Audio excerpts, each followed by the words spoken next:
when a person gives you a better offer than what you gave them, you're going to be like, yeah, of course I'll take that offer, right? So we end up basically marketing more for landscaping companies instead of a nationwide approach because we want to go deeper. That's kind of how I got into the landscaping business. I didn't even want to get into the landscaping business in itself.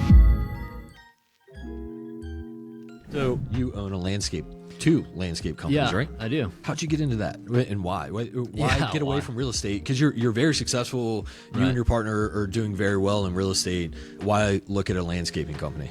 What it came down to is just bigger cash flows, honestly speaking. And so I've always had the idea or wanted to know about how to buy businesses in a sense, but didn't have enough time to kind of pursue that when I was doing real estate.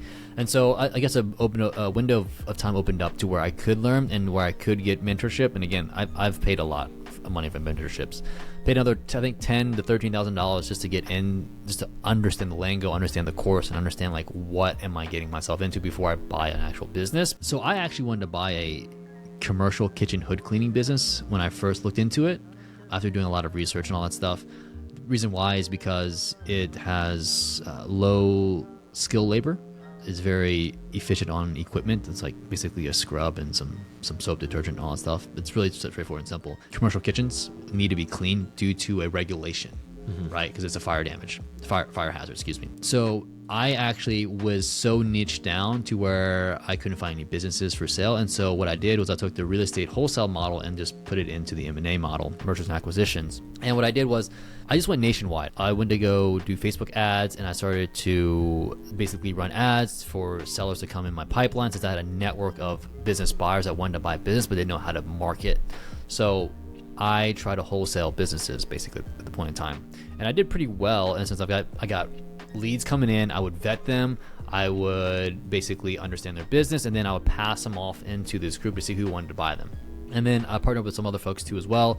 And another partner came up to me and say, I have a zero down landscaping business in Buford, Georgia, which is like northeast of Atlanta. And I'm like, cool, let me just dispo that real quick. Let me just see if I can find a person that buys it. And so the same group that I was in, he ended up buying it. But then the thing is, like, we had our assignment fee of $15,000, and he actually renegotiated with the buyer, renegotiated with us and saying, hey, how about you guys, I rope you guys in for 10% each equity to do the acquisition side of things of other businesses. And so, like, when a person gives you a better offer than what you gave them, you're going to be like, yeah, of course I'll take that offer, right? So we end up basically marketing more for landscaping companies instead of a nationwide approach because we want to go deeper. That's kind of how I got into the landscaping business. I didn't even want to get into the landscaping business in itself. So, I mean, that's kind of how it started. Yeah, you just want to buy businesses. Yeah, like cash flows. There are several people I know that have recently bought businesses, and they're just in wild industries like that have nothing to do with that person, but they wanted to buy a business for the investment, but also to run a business. You know, it's just a different thing to do, right? Yeah, it's a different beast. It's such a different beast. What do you think about it so far? Like, what are the challenges of owning a business versus owning real estate? Oh, there's so many more challenges. Yeah, personnel is the biggest thing, right? I didn't want to say it. But yeah.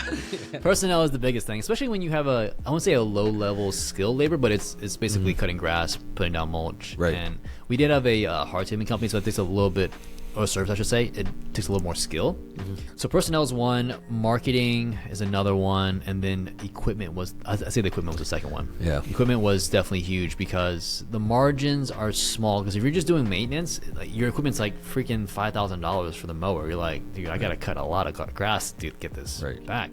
Trucks is another one.